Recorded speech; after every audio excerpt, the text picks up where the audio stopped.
Mars, the fourth planet from the Sun, a dust-filled, ice-cold, lifeless planet. Where is it? In recent years, science has shown a new level of Mars. This once hopeless planet has served as a stepping stone, will serve as a stepping stone, a pathway to the beginning of a new age, the age of space colonization. As a person who loves science and has devoted their life to the world of science, the ideas of space and colonizing it has fascinated me. I've been researching and following up with Mars One in the past year. Mars One is a company devoted to colonizing and exploring parts of Mars and parts of space that no one has ever been to. I hope to excite you in showing how our neighboring Mars will change in the years to come. Because of years of research, we now know that Mars is quite similar to Earth. According to NASA.gov,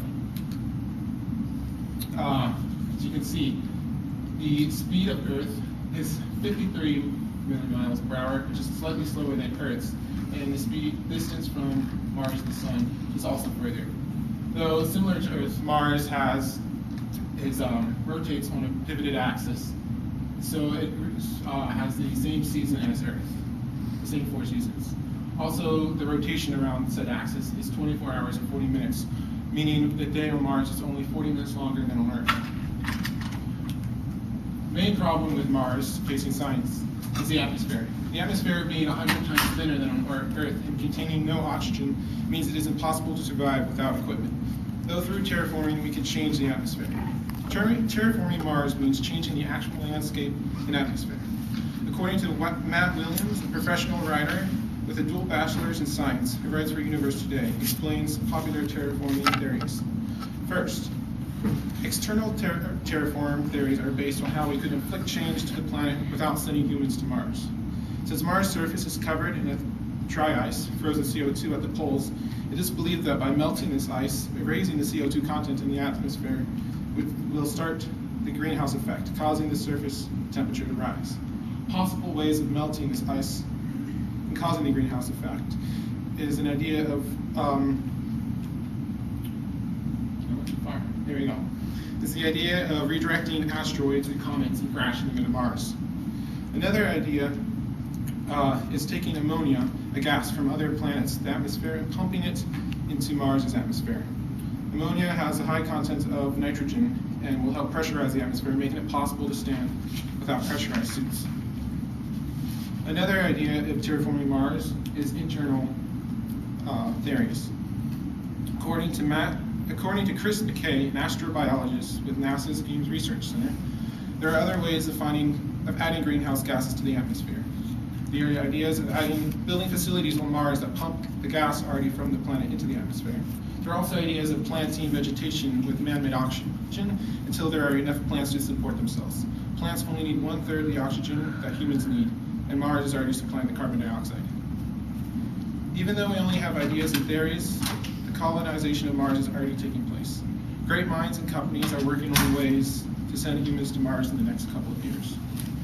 According to research by Andrei Beletsky, who has a bachelor's degree in science and is an author for NASA Space Flights, explains SpaceX use of the famous rocket engine Raptor. Since 2014, SpaceX has been working on the largest Raptor engine. It's specially designed for space travel and efficiency. The Raptor engine, having the most amount of thrust for the fuel needed in a vacuum, means it will be the cheapest way to travel to Mars.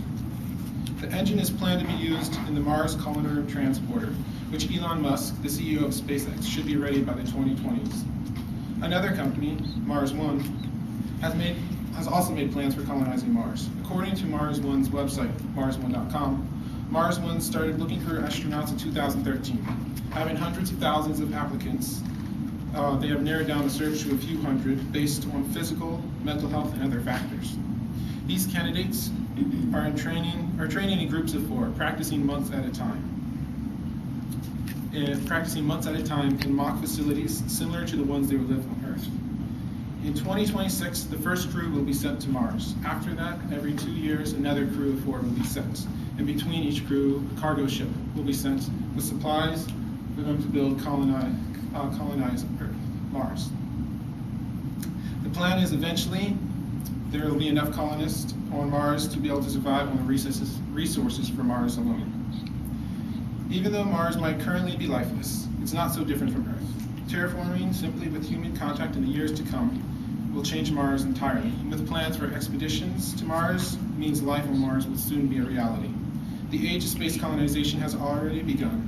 With this new path in sight, hopefully in the years to come, us humans will have a new planet to call home.